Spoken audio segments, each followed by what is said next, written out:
Hello বন্ধুরা, কেমন আছো তোমরা সবাই? আশা করছি ভালো আছো। আর তোমার সকলকে জানাই হ্যাপি হোলি।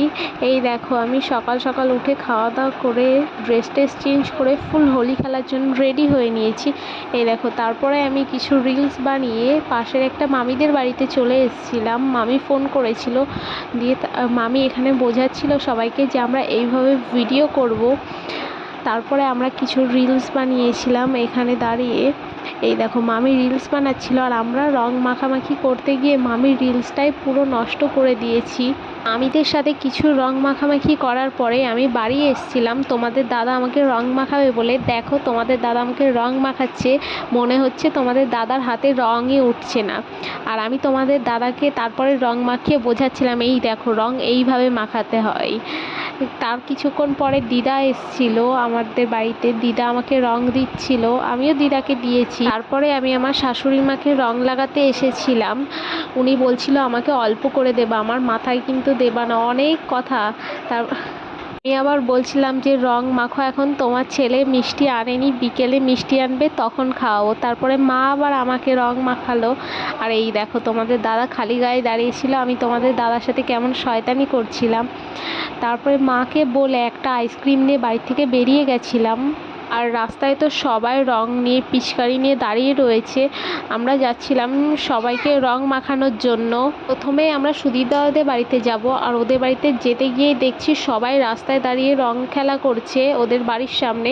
তাই ওখান থেকে আগে সবাইকে রং মাখিয়ে নিলাম।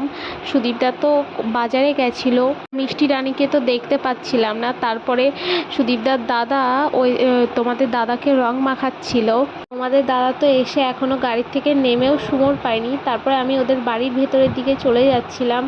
এই মিষ্টি রানী দেখছি বারান্দায় সোফাতেই বসে আছে। আমি এসে আগে মিষ্টি রানীকে রং মাখাচ্ছিলাম। আর এখানে মিষ্টি রানী আমার আশা দেখে নিজের থেকে ক্যামেরা অন করে ভিডিও করতে লেগে গেছে। আমাকে বলছে যে আমি ভিডিও করি, তোরই কাজে লাগবে। তারপরে এই দেখো, মিষ্টি রানী তো পুরো হ্যাং হয়ে গেছে। দেখো কি করছে, দেখো পুরো এর তার ফুল কেটে গেছে। এইখানে কাকিমার ভাব দেখো, সবাই মিলে ঘরের মধ্যে গান চালিয়ে দিয়ে ওরে ডান্স। আর তোমরা সবাই শুধু মিষ্টি রানীর ভাব দেখো, ওর তার তো ফুল কেটে গেছে। তারপরে আমরা ওখান থেকে সবাই মিলে বের হয়ে গেছিলাম বাইক নিয়ে। সম্রাট দাদাদের বাড়িতে যাব, সন্তু দাদাদের বাড়িতে যাব রং দেওয়ার জন্য।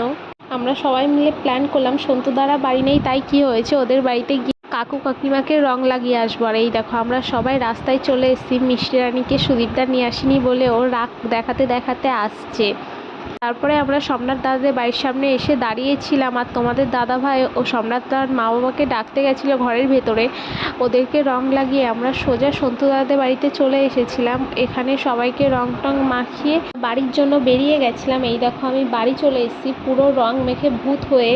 এখন স্নান করে আসবো। আমি স্নান করে চলেও এসেছি। আর তোমাদের দাদাভাই খুব খিদে লেগে গেছিলো বলে খেতে দিয়ে দিয়েছি। সবাইকে আবারও জানাচ্ছি হ্যাপি হোলি। আর এই ভিডিওটা ভালো লাগলে অবশ্যই কমেন্টে জানাবে। Thank you for